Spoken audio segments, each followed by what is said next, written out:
We're good? We're good. Good morning, everybody. I'm Weyers. I'm a member of TOOL. That's the Open Organization of Lockpickers. And Open Organization of Lockpickers means we pick locks as a sport without force, without physical damage, and normally without keys. That's fun. As a sports lock picker, we have to live by a couple of very simple rules. Rule number one, do not pick locks that you do not own or have explicit permission from the actual owner that you are allowed to pick it. And do not, and if we can help it in any way, shape or form, we do not pick locks that we rely on, because at some point you will fail and a piece of metal, your lock will fail, or your pick tool will break, and then you have a piece of metal in your lock. So then you can't open or close your front door. That's the wrong thing. So if we can help it, we refrain from picking important locks. I'm also a member of Hack42, which is a hacker space in Arnhem. That's the Netherlands, that's Europe. And Hackerspace did a tour in Europe once, and they simply described this hackerspace as the most awful space in existence. And of course, I can only agree with that. To start off, we'll do a tiny clip. I hope the audio picks that up. You hear that?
Show of hands, who thinks this is a good idea?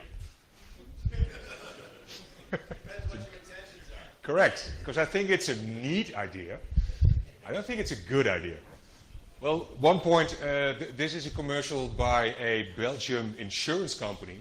So if your house gets looted afterwards, at least you know who's going to pay for it. And I don't really get this clip, because I don't know where you guys live, but in my neighborhood, it's way easier to find a locksmith than a 3D printing facility. But whatever. But the concept is kind of cool. You see what they did? They put a key on a turning pedestal, and they basically made a 3D scan of it. For you guys who've been to the previous talk, it's not rocket science anymore. But they put it on a turning thing to 3D scan it from every side. Well, like I said, this was from a Belgian insurance company, and Belgium is in Europe, which is not America. And why do I emphasize that? Because in America, if you're looking at normal household locks, so not the commercial big numbers, but on an average front door, you'll basically get a Schlage or a Quickset, and that's it. So basically you can choose between two brands of locks. So then you don't have to 3D scan your whole key, you only need a bidding code. And of course you have to figure out which of the two locks that is actually on the door. And that will get you a quite good hit rate. So in America you can do stuff like this. There are companies, this is Schlüssel. What they ask you to do is take a picture, one picture with your smartphone of your key. Just on a white background, click, do that. Mail us that picture, we'll mail you your key. I probably would not use my home address for that. But the idea is cool. So for a $5, you get a duplication, you get a dupe from your lock, from your key. And they actually wrote some neat software for it, because they don't just copy it one-on-one, but they scan your picture and figure out what the actual code was. Not is, was. So if you have a key that has some wear and tear, so the depth would be a 1, but it turned out to be a 1.5 because you used it a gazillion times, then the copy they sent you will be a factory cut number 1. So if you have an old key, there is an above average chance that the copy you get in your mail, in your physical mail, will work better than your original. I think that's kind of cool. I think that's kind of cool. So that's from one picture alone. There are more companies who incorporated the same business case within their business case. This is Outbox. I believe they work in Manhattan. And what they do, they're basically a reverse mailman. A physical reverse mailman. So they show up at your house and take away the paper mail, the snail mail. They take it to their office, they scan it, and they mail it to you by email. So you can read your email while being abroad. And they probably sieve out your spam mail, but I'm not sure about that. And they say, well, you can sign up to our service by sending us a picture of your keys. It depends on where your mail is at. Is it in a mailbox? Then we need a picture of that mailbox key. Is your mailbox in your garage? Then we need your garage keys. And so they have all sides of several scenarios. So they need the key to your gate or door, but they stop at your front door. They do not want to enter your house. Well, it be in America, I guess they're afraid of getting sued or dogs or shot or whatever. So, so there's a privacy issue that they don't want to get into. They just want to have your mail because that's the service. And well, like I said, they only need a picture of your keys or your key or whatever, how much layers there are. So with one picture, they can make a key. Is this new? No, it's definitely not. This is a picture from, I'm not sure about the year here, 2008, University of California did a project called Sneaky. This is a camera with a kick-ass lens. What you can do with lenses like that, you can take pictures from far away. There's a terrace. On the terrace there's a table. On the table there's a book. On the book there are some keys. It's a good book though. If we look at this key, because that picture is kind of taken straight on, you can see the bidding of the key. I'm not sure you can decode it, but you can see it. If we take a cutout of that picture, and if you look at the head of the key, so the stuff you normally put your fingers on, you see that that head has a peculiar shape with the triangles cut out of it. And anyone who knows locks will go like, that's a quickset. And knowing it's a quickset, and so we can know or we can figure out what the dimensions of that head should be. So what we can do is keep on altering that picture, cropping it and shaping it and moving it about until that head in the picture has the correct dimensions. If we figure that one out, then we know that the rest of the key also has the correct dimensions, and we can just decode what those depths are. And then we can run it on a key copying machine and just make a working key. I just learned this. Mind you, I'm not from America, I'm from the Netherlands, and we do things different in Europe. I learned, but you probably already know that if you get a new key from the Home Depot or whatever, normally there's a number stamped on the key. That's the direct code. I don't think that's a good idea. What I mean with direct code is if you punch that number into a key copying machine or a key cutting machine, it will produce that key. So not showing your keys is even way more important than I'm telling here, because the code of your key is on the key. Well, it already is, but it's kind of obfuscated, but now it's just printed on it. That's not security. I don't think that is. Okay, so visually decoding a key code from just a picture. That can be done. This is a snapshot from a hacker conference in the Netherlands. And what you see is a 3D print of the key that used to be the handcuff key for all German police officers. Okay, cuffs are normally keyed-alike. If you think for it for just a second, you might go like, that's stupid. But actually it's not. Because if you get arrested by cop number 1 and he cuffs you and he puts you in his vehicle and he sends you off to the station, there he hands you over to another officer, and it's kind of neat that he's able to open your locks, right? Because otherwise that's going to hurt in the end. So it's quite normal for a country to have all the handcuff keys keyed alike. Maybe per department that's different, but that happens. Okay, that's the German key. And a friend of mine called Ray, he's a member of SSDEF, which is basically TOOL in Germany. He just loves his handcuffs. He has a gazillion of them, and of course he had this key. Well, also the plastic one, but also the metal one. So he was walking at the crime ground, and he saw police officers, Dutch police officers, patrolling the grounds to see if we evil hackers do evil stuff. And he saw the handcuffs, and he was like, that's a Lips, because he instantly recognized the brand and make of that handcuff. He was like, that's the same brand and make as the German cuffs. So he went off to this police, he went on to this police officer and was like, dear sir, can I try my keys in your handcuffs? And the police officer said, fuck off, and turned his back to him. Turned his back to him. Okay, this is not the most clearest picture in the world. So it probably will not be that easy to actually decode the key, the code to the key from this picture. But I don't know if it's that clear, but you can see it's a high, low, high, and a bit lower. That's ish. But if I compare that one to the original, that's a safe guess that this is the correct key. So even from a very crappy picture, you might not get all the info you need, but you're still leaking information. So even from this crappy picture, I can kind of assess that this is the correct key. And a bit later he asked another police officer if he could try that, and sure enough, that key is not just keyed like for all the German, but also for the Dutch police officers.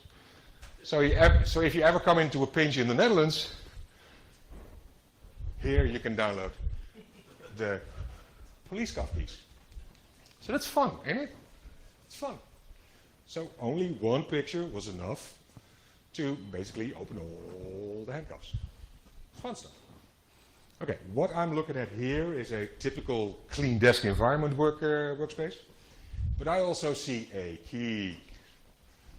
So what we did, for references, we put a coin next to that key. So if we print that picture, we know how big the key is because we know how big the coin is, right? And of course this is flat on, but if the coin wouldn't be round, I also know how to crop and to torque that picture to actually get a round coin and from the correct size.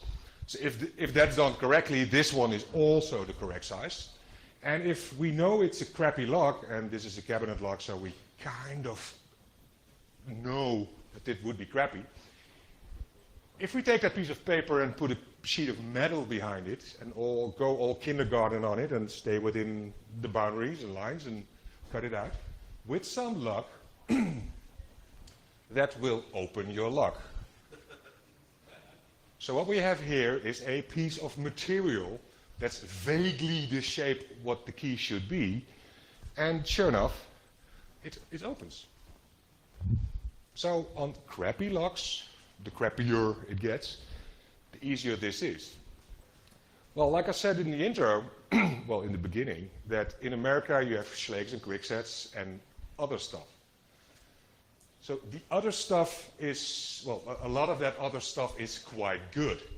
I mean, in America you have very good locks. You also have very crappy locks. And there's nothing in between. Because in the rest of the world, well, at least in Europe, that's what I know of, is you can have shit locks and great locks, but you have a multitude of choices between that. So you can get an okay lock. That's hard in America.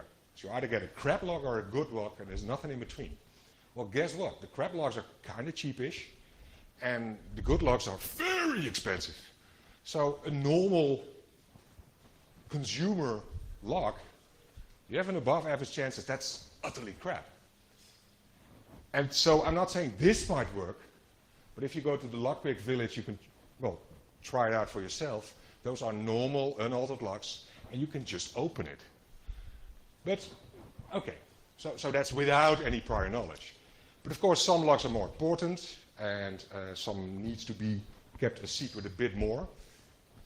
Because your key is basically the password to your front door, right? It's just a code you punch in via, well, in a kind of roundabout way, but it's a code you give to your door and then it opens. So a couple of years ago, a story arose that you were able to buy the key to the New York subway system online for $27. And when I say the key, I mean the key. That's the master key. So you have a system of keys, and a key will open a door, but the master key will open all the doors. Okay, for $27 you could get the key to the subway system. So initially people go like, oh, driving the subway system for free, riding the subway system for free. Yes, you can do that. You can get everybody in for free. Actually, you can make sure that nobody's get in for free because you have access to technical cabinets and stuff like that. So the story was these keys should not be in the open, and especially be in New York, so it's terrorists. So, and well, kind of true. I mean, you don't want this key to fall in the wrong hands. So they made a story about it, and of course they say, this key should not be in the open. This key. And just in case that is not enough info for us, they show that key on a known grid. Okay, that's not a clear picture, but it's damn clear enough. Come on, guys. That shouldn't be the case. That's wrong. So by saying this key shouldn't be out there, they put it out there. And they keep on doing stuff like that. This is if you take your plastic money, your credit cards, and you dump it in a machine, and then you punch in numbers, that's money, right? So if I want to sniff that data, if I want to start carding, in the old days, what you had to do is mold some plastic thingy and look at convincing and put it over the credit card slip and make another keypad that kind of looks like the original, enough to fool the normal user. But what if that box, and either that be an ATM or some money vending thing, if I can get inside that box, so then I can put all my crapware inside the box. And it will look very convincing, it will look like the real thing, because guess what? It is the real thing. The human interface, the human-machine interface is the original thing. There's no way of telling if you're getting sniffed at that point. That's what this story is about.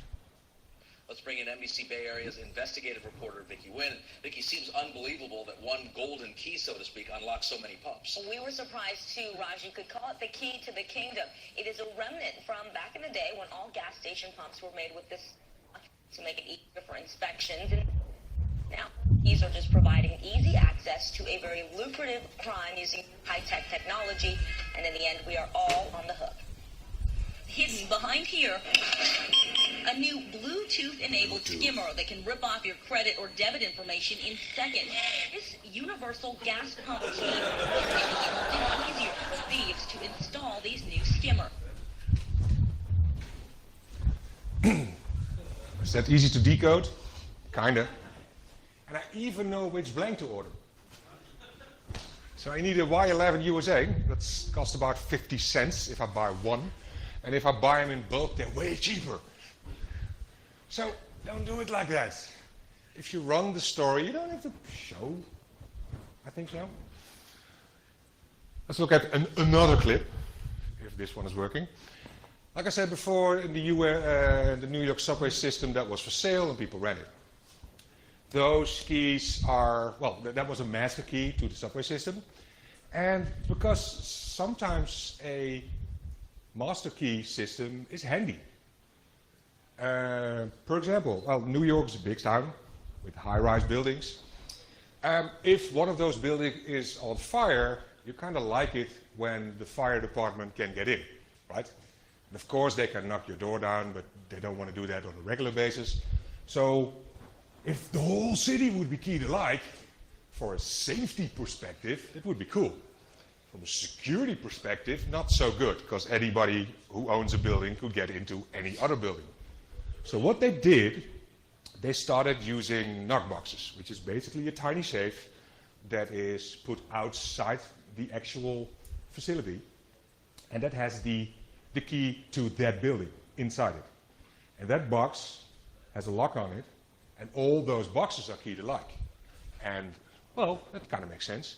And that key is every fire station car thingy, fire truck, that's the term, sorry, it's not my first language. Any fire truck will have that key. So that's a good thing, because if that wouldn't be the case, then they would need a separate truck for all the keys that they need for, well, for the town. But of course, those keys, they need to be cut. That's done by locksmith. And this particular locksmith, he did that. He was one of the key cutting guys from the fire department and the police department, whatever. They went to him, well, among others, to him to have those key cut. At some point he went out of business because, well, he was done working, and he started selling off some of his surplus stock. Well, the apocalypse might be coming because a New York Post reporter just scooped a legitimate story. An intrepid reporter for America's third dumbest paper has found a slightly disturbing item for sale on eBay. Former locksmith Daniel Ferraris sold the undercover reporter a New York City fireman's keyring for $150. The keys give the owner the ability to control elevators, circuit breakers, subway entrances, and traffic lights all over the city. They essentially become the key maker from The Matrix Reloaded. So media being media, I mean, you only need one news source to actually write the story, and the rest will copy it. And maybe alternate the story a bit, but that's what happened. So a lot of newspapers start running this story. And, well, nice wide background, straight on pictures, thank you very much. Some even blew it up a bit more. And they also added exactly where that key can be used, where it should be used, and what you can do without it, what you can do with it. So this one should be, the left one should be what you could do, shut off power to City Hall or a police station. Well, cool. That was a fire elevating. You could send all the elevators in the Empire State Building to the ground floor, trapping everybody inside. Fun stuff. This one is a traffic light key, so all the lights red, all the lights green, total chaos. That's the fireman service key, 1620. You could take over the subway or One World Trade Center. This was some time ago. And actually we've seen that one before. That's the subway system key. So inflation kicked in because this is way more expensive than if you just buy that. So don't go for the set, guys. And that's a fire alarm box, so you can all alarms on, all alarms off. Terrorists shouldn't have these keys. Here they are. Well, actually, this paper did think about it for a bit. Because what they did, they contacted a locksmith. Just not the one in the movie, but a locksmith. With a question, we're going to run this story. Is it okay if we show these pictures? And this locksmith went like, I never duplicated keys from a picture. Nope, can't be done. Run it. So, if you ask advice for an expert, first you need an expert to figure out who the expert is, right?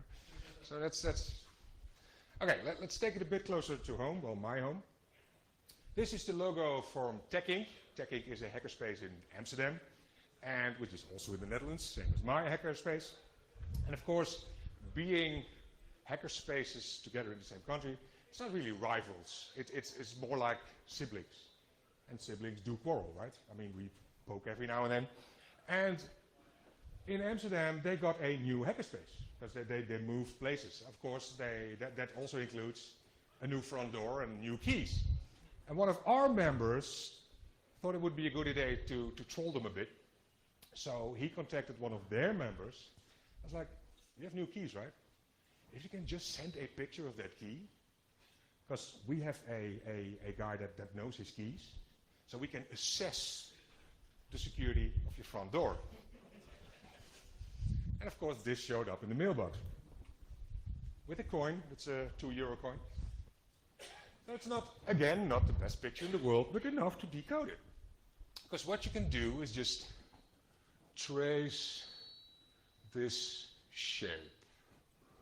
Can't reach it, but you get the idea. Then you end up with something like this, right?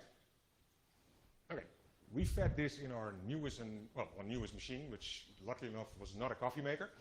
And there you go. Why is this not working? There you go. And it was a cutter, a laser cutter. So we put some plastic in there and ran it. Well, first we label it because of course we have a ton of those keys. So it says test tech ink on the label. Very good. Mind you, this was a new machine. Ventilation didn't work yet, so you see fumes going out. So do not inhale. Burn, burn, burn, burn, burn, burn. Right.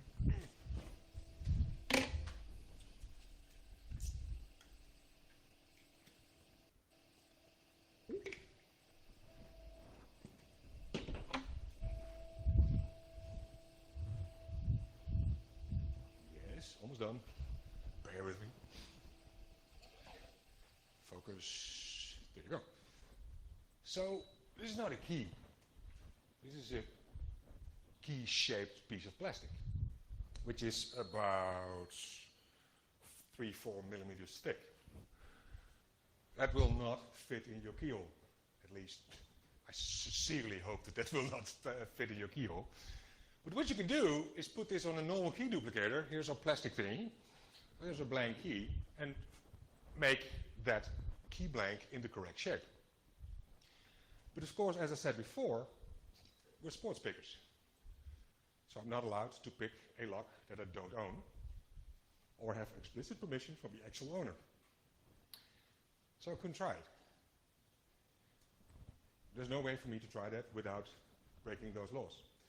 But of course, being a hackerspace, which is all open source and share, we put this on our public wiki, including all the details and everything.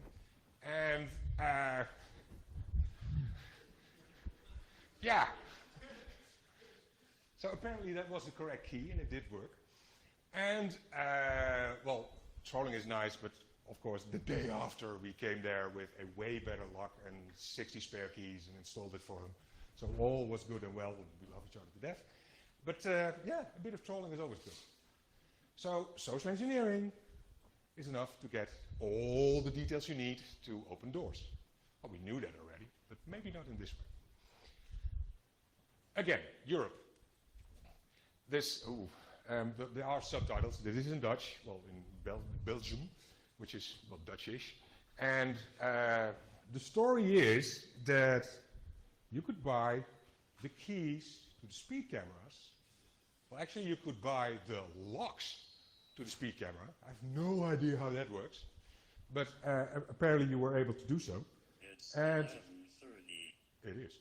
And well, let's look at it. Let the clip. Regelmatig wel e-mails van mensen die een en ander beweren. Eigenaardige mails, maar ook opmerkelijke. Zoals deze e-mail die we gekregen hebben. En dat gaat eigenlijk over iemand die beweert dat je heel eenvoudig met een sleuteltje de flitspalen open krijgt. Dus stel je voor, je wordt geflitst, je hebt een sleuteltje en leef je uit op de flitspalen of op de besturing van die paal. En dat je ook die slotjes heel gemakkelijk kan kopen. Ik onderzoek dat even. We zijn in Brussel en we beginnen natuurlijk bij de slotenmaker. Sleuteltjes. En dat is een innenslotje. Volgens de mailschrijver zit dit in de flitspaal. En kan ik met die sleuteltjes de flitspaal openen. En hoeveel heeft dat gekost? Dat heeft €14,23 gekost. Als dit werkt voor €14,23, dat is opmerkelijk goedkoper dan een boete van een flits. Dit is hij dan, deze paal. Er zijn in Vlaanderen acties geweest om deze flitspalen uit te schakelen. Men heeft erop geschoten, men heeft er in brand gestoken, men heeft ze zelfs afgekleefd. Maar eigenlijk is dat volgens onze mailschrijver allemaal niet nodig. Want het geheim van deze paal zit in deze kast. Deze robuuste kast is de aansturing, de sturing, de elektronica, de stroom van die flitspaal. Dit sleuteltje, dat je daar deze combinatie onschadelijk kan maken. Ja, klepje hier open. De sleutel past. De deur gaat open.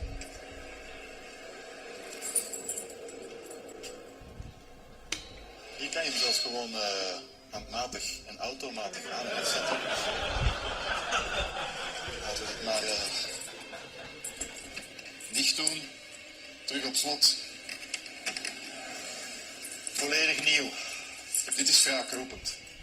Dit kan niet. That's a nice desk on background. So they bought locks that were key-like to speed cams. I don't get that story. But I don't want the locks, I want the keys, of course. I mean, just because can. So from that tiny video, we lifted a couple of stills. That'll work. That'll work better. I think that's the money shot. So it's kind of straight on. And if you look at this key head, well, you guys are not from Europe, but if you know your European keys, you go like, that's the BKS. Same as the quickset we did in the American story, that's the BKS. And so the dimensions of that key are known. Well, at least from this part. And we know what the possible dimensions are from this. This is basically the BKS style sheet. So here's your head. These are the positions where the pins can be, and these are the possible depths.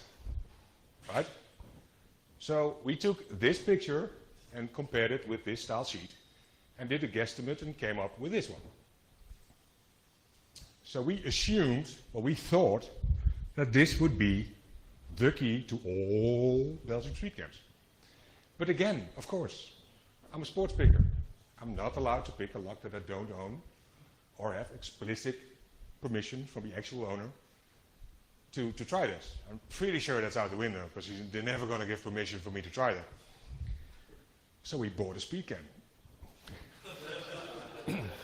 And sure enough, this lock, this key opens all the Belgian speed cams. So maybe we shouldn't show it. Okay, showing keys, wrong idea. But actual, as an attacker, having physical, actually possession of that key, only for a minute, that's the holy grail. Because some keys, I mean, you saw us copying keys, but most of it is done on known profiles. So on blanks that we had or could purchase. But some keys, well, some locks have a weird key shape. So the keyhole is all swervy and stuff. And some of those blanks you're not allowed to buy. So they're not going to sell to you because you don't have that special little permit or whatever. So totally secure because nobody else can make a piece of metal in a certain shape, of course. Well, you can use a normal high-res CNC thingy for that. But this is an easy entry device, that's the name. It's a box that basically does the same as your key copying machine, just feel where the ridges are and drills that, or mill that. But this one takes it from a different angle, literally. It takes brass slugs with nice smiley faces on it, and basically what it does, a normal key copying machine would feel this side and mill a piece of metal that way. What this one does is mills this side. So it mills the grooves on your key. This is more close-up, so it actually mills those grooves. And then you end up with a blank key that you can cut on a normal key cutter, right? So, and that doesn't take that long. But you still have to have that machine to decode it if you want to do it on the spot. That machine is not cheap, and for not cheap I mean for sports enthusiasts, it's a couple of $1,000s. So for a hobby sport, that's an investment. But for a serious adversary, it's a few grand, see if I care. But this is kind of high-tech-ish. It's not high-tech, but it's tech. We can get way more down to earth than that. Tin soldiers. How are these made? Anyone? Casting. Casting is the magic word I was going for. So you produce a mold and cast some liquid metal in there and then have it cool off so it's not liquid anymore, and you come up with a working key. If your key is not that high tech, so the tolerances are okay-ish, not stupid high, but quite normal, you can take a piece of clay, dump your key in there, and if you play nicely and neat enough and take it off ever so slowly, you will end up with a mold that you can actually use for that. We did that in the on the kitchen table and do it like there, and it works. If you have more serious locks, like this is us Abloy here, low tolerance lock, so a good one.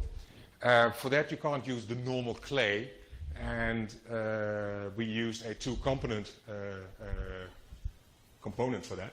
And actually the stuff that your dentist used to make impressions from how your teeth look, that's good stuff. It's quite expensive, so befriend a dentist, that's always good. Because that stuff doesn't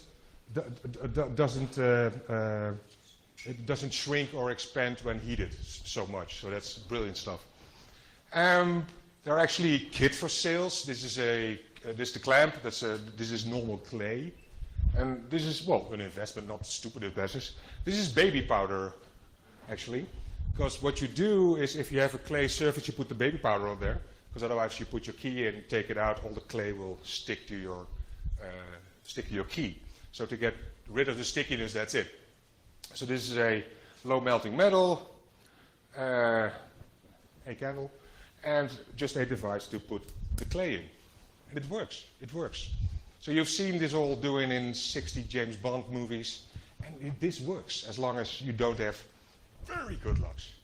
And then you end up with even the weirder locks that a normal key cutter can't cope with, like these tubeless things, the disc locks.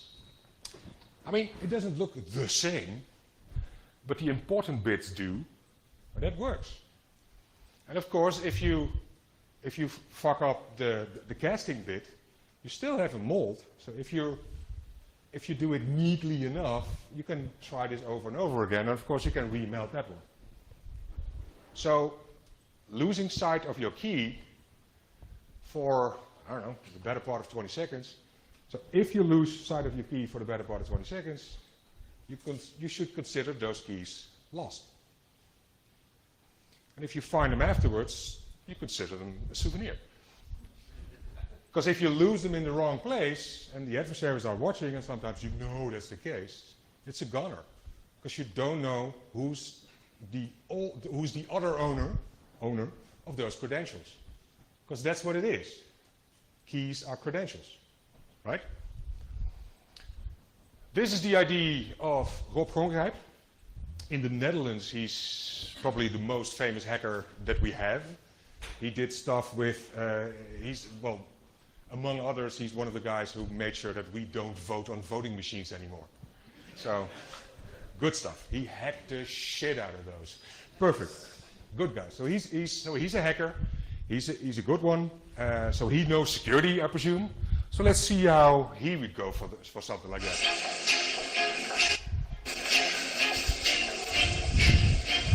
We zijn nu op station Weesperplein, Weesperplein in Amsterdam. En we gaan hier een beetje rondlopen om te laten zien wat wij hier in de jaren 90 allemaal hebben uitgesproken. En wij liepen hier in de jaren 90, begin jaren 90 liepen we hier rond en we hadden door allerlei toeval ontstaan een sleutel in handen waarmee we in het metrosysteem in konden. De sleutel paste letterlijk overal op. En dan in het geval dat hebben, omdat dit station allerlei interessante dingen liggen. Schuilbunkers, vreselijk spannend, zeker in die tijd vonden we dat geweldig.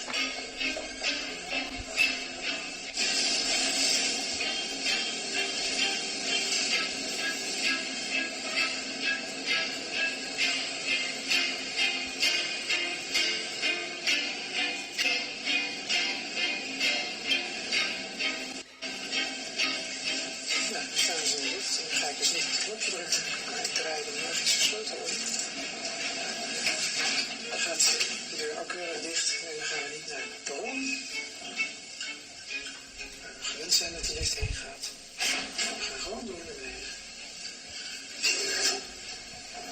We komen in een veel diepere ruimte. Oh, kijk eens, dat is licht. Geweldig. Fantastisch.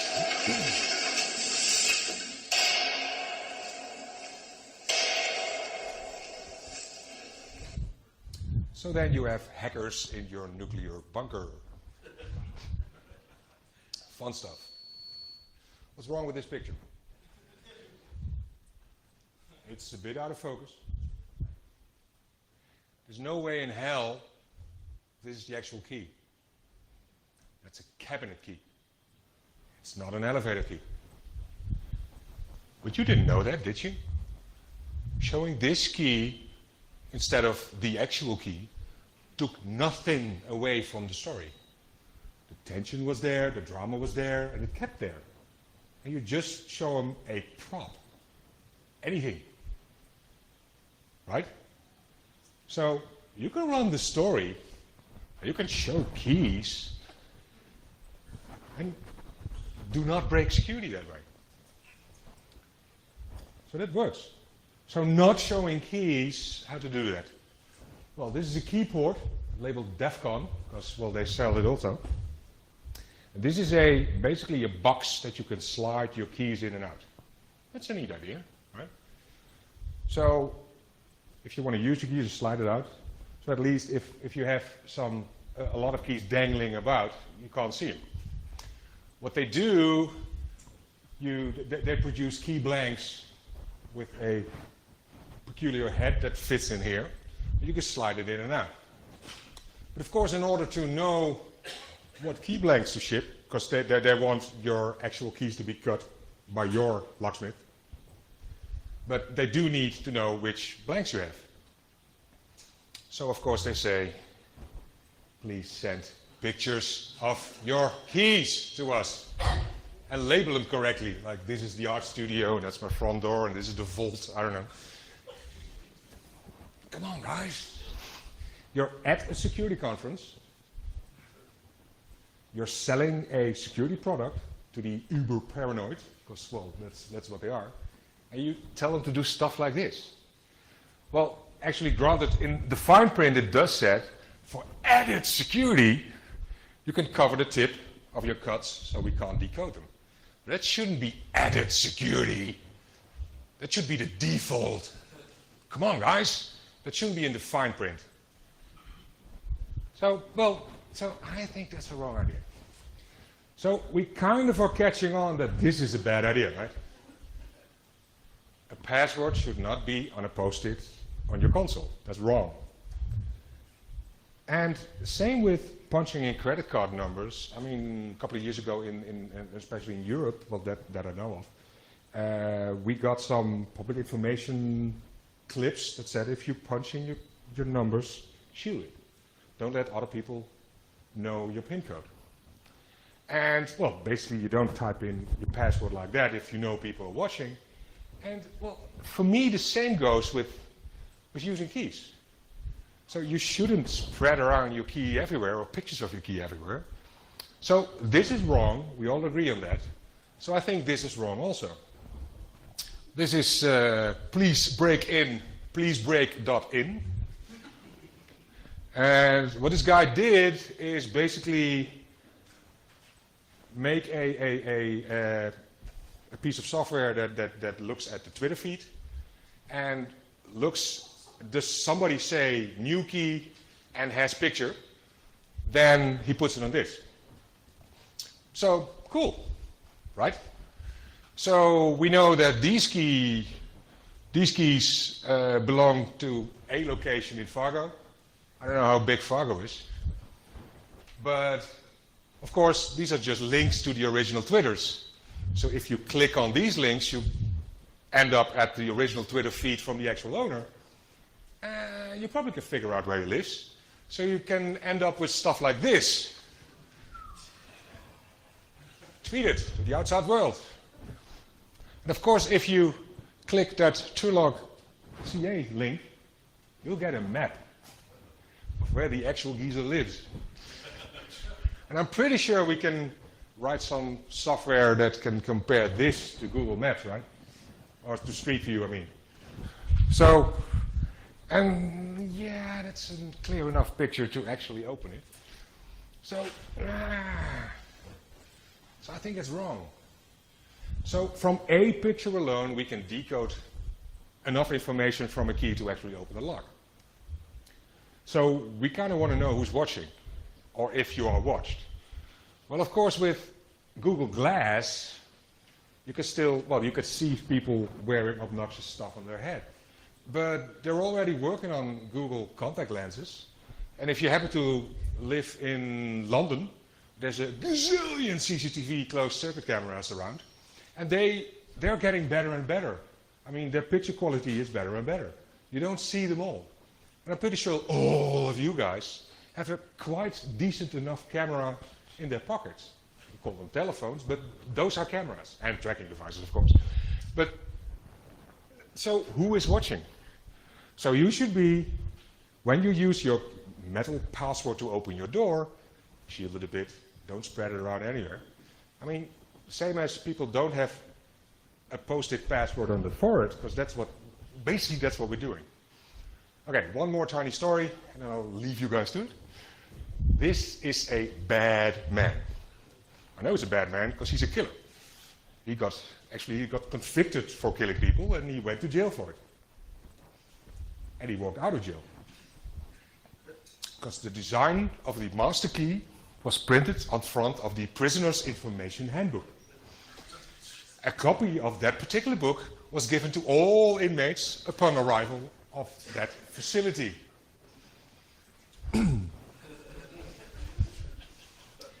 So showing keys information, even if it's a tiny bit, is wrong. So as always, security can be hard, and security can be easy. But mostly it's quite easy to fuck it up. And that's all I have.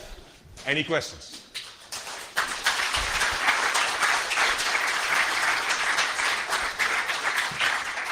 Good?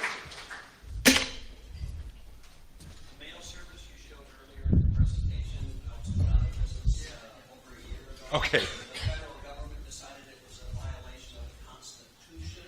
To have somebody else deliver the mail. They're not delivering it, they're mailing it. It's not the story they told in January of last year. That was it. They closed them down.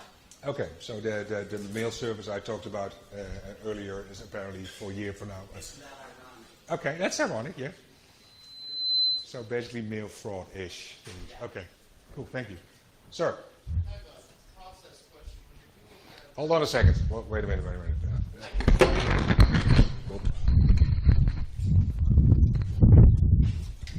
It's a bit noisy here. There you go, thank you. This is just a really dumb process question, but when you're doing clay molding for keys, Yes? when you're using baby powder, is the oil sticking to the key surface itself or to like dirt and residue on the? I'm asking if does it work better if you solvent the keys really well beforehand? I have no idea whatsoever. Okay, you haven't actually done that part No, before?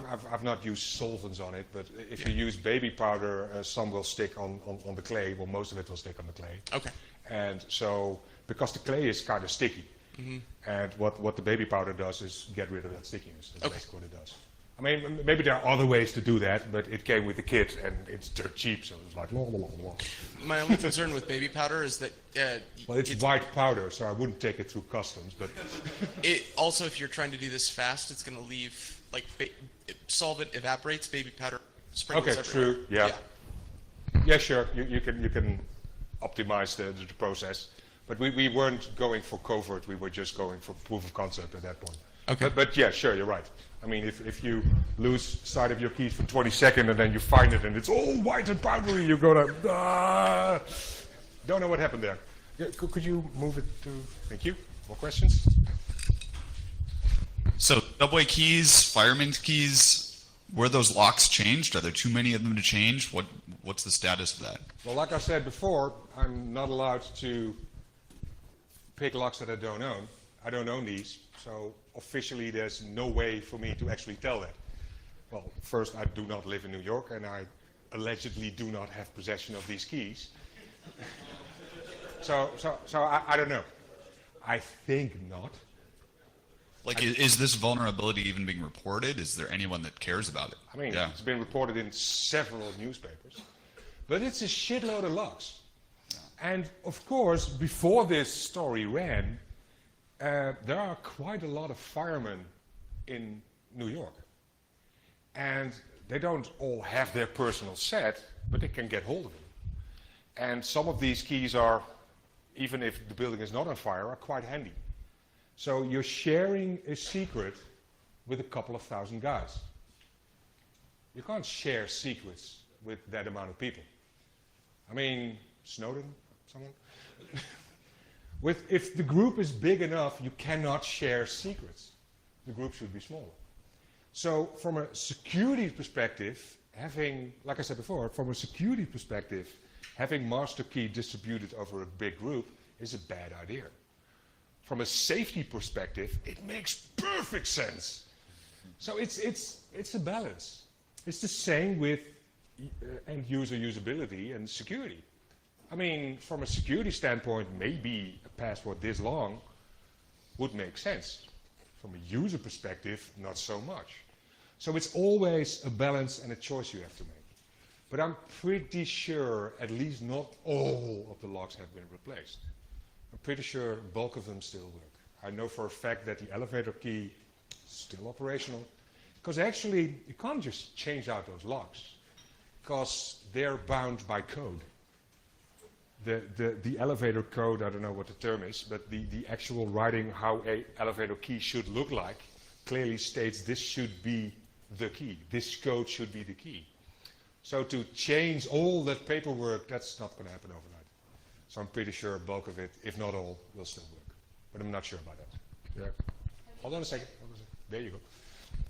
Have you looked at ISO standards to see if key information was revealed in there? ISO standards for what? So ISO standards for, I don't know, what is it, subway systems or gas pumping? I'm not sure if gas those are pumps. ISO standards, but those are standards, yeah. I mean, the gas pumps, I have no idea. But for the elevators, in the standards, it's mandated. This should be the key if you live in this area. Okay. Those would be under NFPA, National Fire Protection Association. That sounds familiar. I just didn't know the names. Thank you very much. Any more questions? Nope. Then we're done. Thank you very much.